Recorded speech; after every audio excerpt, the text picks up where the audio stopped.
যা আছে এটা দিয়ে আমাদের নাজাতের ফয়সালা হবে না। এই জন্য রাসূলুল্লাহ বলছেন আখলিস দীনাকা কামা ইয়াকফিকা আমালুল কালিল, তোমরা আমল কম করো অসুবিধা নাই, কিন্তু বুঝে শুনে বিশুদ্ধ আমলটাই করো। অর্থাৎ যে আমলটা করবা এটার বিপরীতে যেন খারাপটা না থাকে, তাহলে তোমার এটা দিয়েই হয়ে যাবে।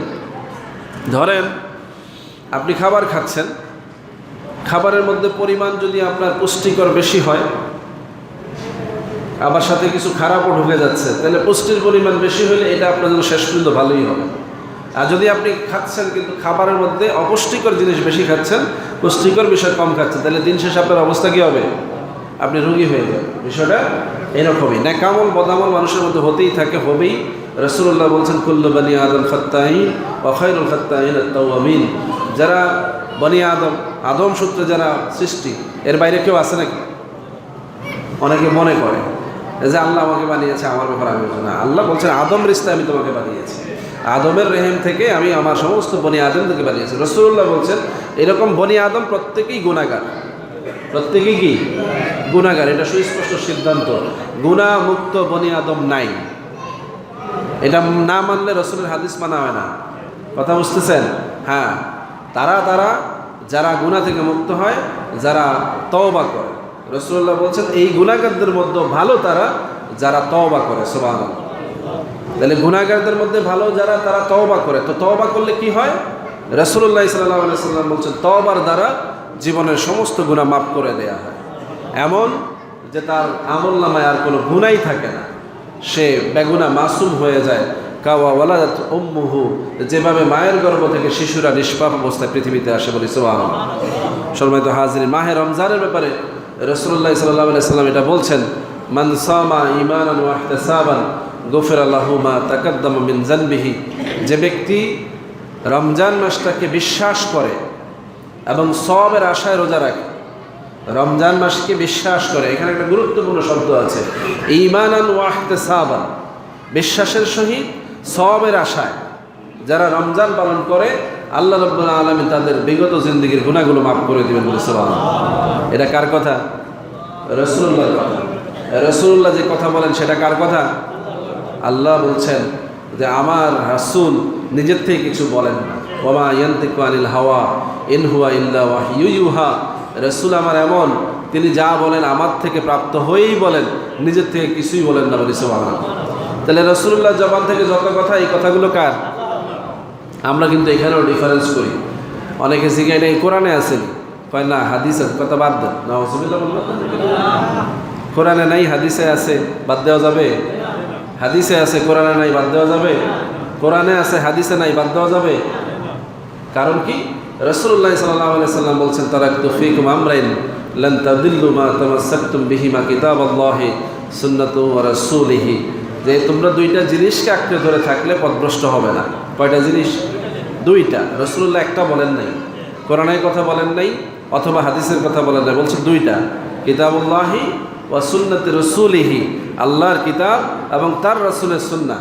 এই সুন্নাহ মানে সমস্ত হাদিসগুলো হচ্ছে রাসূলের সুন্নাহ, এর মধ্যে যেগুলো আমলযোগ্য সেগুলো হচ্ছে আমলযোগ্য সুন্নাহ, আর যেগুলো রাসূলুল্লাহ বলেছেন বক্তব্য সেগুলো বিশ্বাস করাটাও সুন্নাহ। কথা বুঝে আসছে কিনা? অনেকে ইদানিং আবার সুন্নত আলাদা করে, এগুলো সুন্নাহ ওগুলো হাদিস। হ্যাঁ, হাদিসের ভাষাগতভাবে কিতাবের মধ্যে মিজানুল আখবারের মধ্যে হাদিসের প্রকারভেদ করা হয়েছে, 24 প্রকারের হাদিসকে ডিভাইডেশন করা হয়েছে। এটা হচ্ছে হাদিসের মান সংরক্ষণ করবার জন্য করা হয়েছে, কিন্তু একটা হাদিসকে অস্বীকার করলে ঈমান থাকবে না।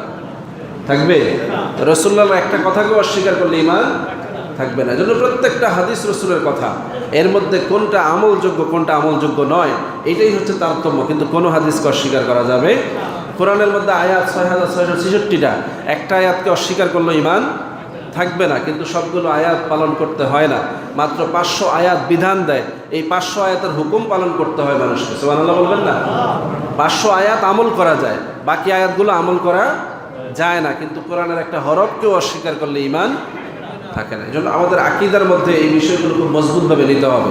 ইসলামী শরিয়ার অনেক বিষয় আছে আমরা পাশ কাটাইয়া যাই, ইসলামী আইনের অনেক বিষয় আছে আমরা এটা গুরুত্ব দিই না। আমরা ইসলামী শরিয়তের অনেক বিধানকে মনে করি এটা থাক, এটা আমার না হইলে হবে না। একটা আমলও, একটা বিধানও আপনি অস্বীকার করার সুযোগ নাই। আপনি পালন করেন বা না করেন, আপনি নিজ দায়িত্ব সংরক্ষণ করেন বা না করেন, বিশ্বাস আপনাকে করতে হবে। এই জন্য রাসূলুল্লাহ বলেন শুধু সামনে যা আছে তা বিশ্বাস করবে তা না, বরং পিছনে যা ছিল সেগুলো বিশ্বাস করবে, আগামীতে যা আসবে তাও বিশ্বাস করবে। আমানতু বিল্লাহি ওয়া মালাইকাতিহি ওয়া কুতুবিহি ওয়া রাসূলিহি ওয়াল ইয়াউমিল আখির ওয়াল বা'সি বা'দাল মাউত, সব কিছুকে ইনক্লুড করে ঈমান হয়। সুবহানাল্লাহ বলবেন না? তো রমজান মাসে কোনো আমলকে আপনি খাটো করে দেখবেন না, প্রত্যেকটা নেক আমলকে রমজান মাসে গুরুত্ব দিবেন, করার চেষ্টা করবেন। তাতে লাভ হবে, রমজানের বরকত বেড়ে যাবে। রমজানকে যে আপনি গুরুত্ব দিলেন, এই গুরুত্ব দেওয়ার কারণে রমজান আপনার শাফায়াত করবে। সুবহানাল্লাহ। মর্যাদা হাসিল করাটা তো সহজ না। যারা মর্যাদাবান হয় তারা সূক্ষ্ম বিষয়গুলোকে অবলম্বন করে মর্যাদাবান হয়। নেককার হওয়াটা এত সহজ না। অনেকেই নেকামল করে কিন্তু নেককার হয় না। অনেকেই আল্লাহকে মানে, আল্লাহকে ভালোবাসে কিন্তু আল্লাহর ওলি হয় না। অনেকেই এলেম অর্জন করে কিন্তু আলেম হয় না। অনেকেই ইবাদত করে কিন্তু আবেদ হয় না। কেন? সে সূক্ষ্ম বিষয়গুলোকে গুরুত্ব দেয় না, এগুলোকে পর্যালোচনা করে সঠিকভাবে নিজের মধ্যে আয়ত্ত করে না।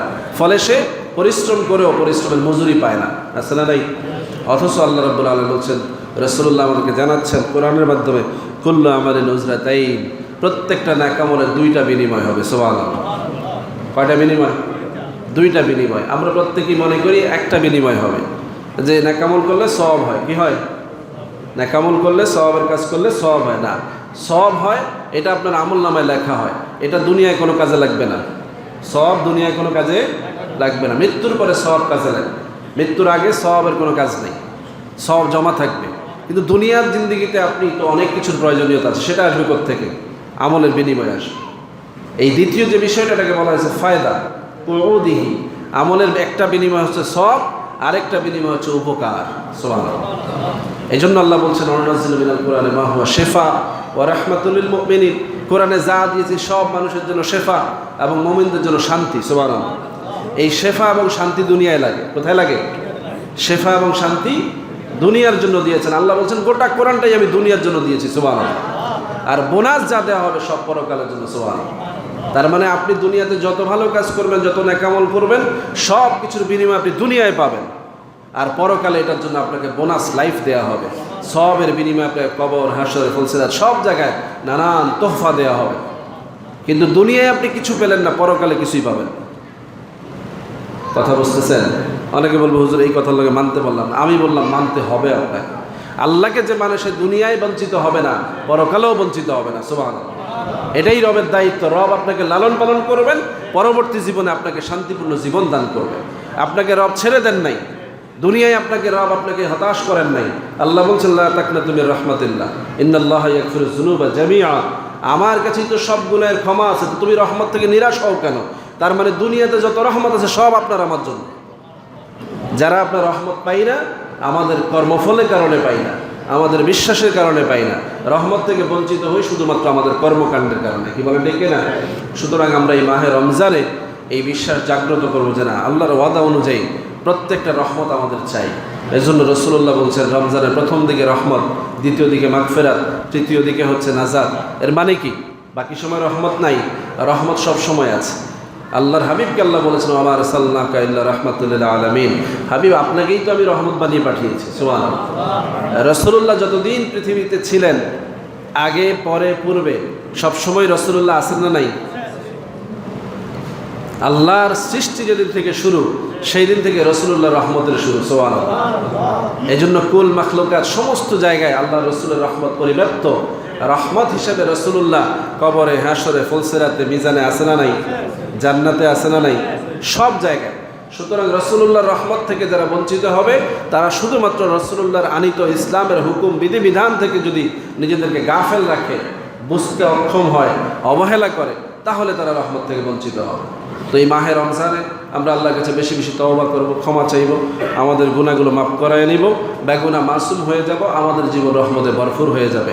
টাকা পয়সা রহমত না, সম্পদ রহমত না, বাড়ি গাড়ি রহমত না, এগুলো জরুরত, এগুলো কি প্রয়োজন। দুনিয়ার জীবনে চলার জন্য যতটুকু দরকার এগুলো প্রয়োজন। রহমত হচ্ছে আপনি পৃথিবীতে আত্মতৃপ্তি নিয়ে বসবাস করছেন, আপনি এই কথা বলতে পারছেন যে আল্লাহ আমাকে কোনোভাবেই কোনো দিক থেকে অসন্তুষ্ট করেন নাই, আমি আল্লাহর উপরে রাজি আছি, আল্লাহ আমাদের উপরে রাজি আছে। সুবহানাল্লাহ।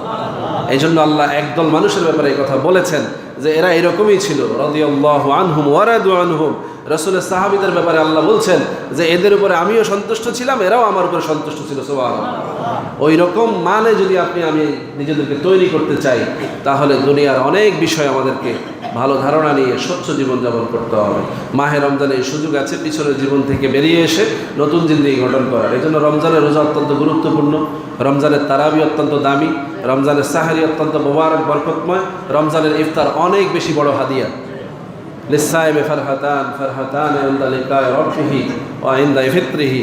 আল্লাহ রাব্বুল আলামিন বলছেন, তুমি দুনিয়াতে নেকামল করে জান্নাত হাসিল করে জান্নাতে দীর্ঘদিন বসবাস করার পরে যখন আমি আল্লাহর দিদার হবে, ওই সময় তোমার যেমন আনন্দ, ঠিক অনুরূপ একটা আনন্দ আমি দুনিয়াতে রেখেছি। যখন রোজা রেখে তুমি ইফতারের সময় উপস্থিত হও, ইফতার সামনে নিয়ে বসো, ইফতারের জন্য যখন অপেক্ষমান থাকো, সময় যখন কাছাকাছি হয়ে যায়, আজান হবে, সূর্য অস্ত যাবে, এরকম একটা সময় তোমার জন্য এমন আনন্দের বলি সুবহানাল্লাহ।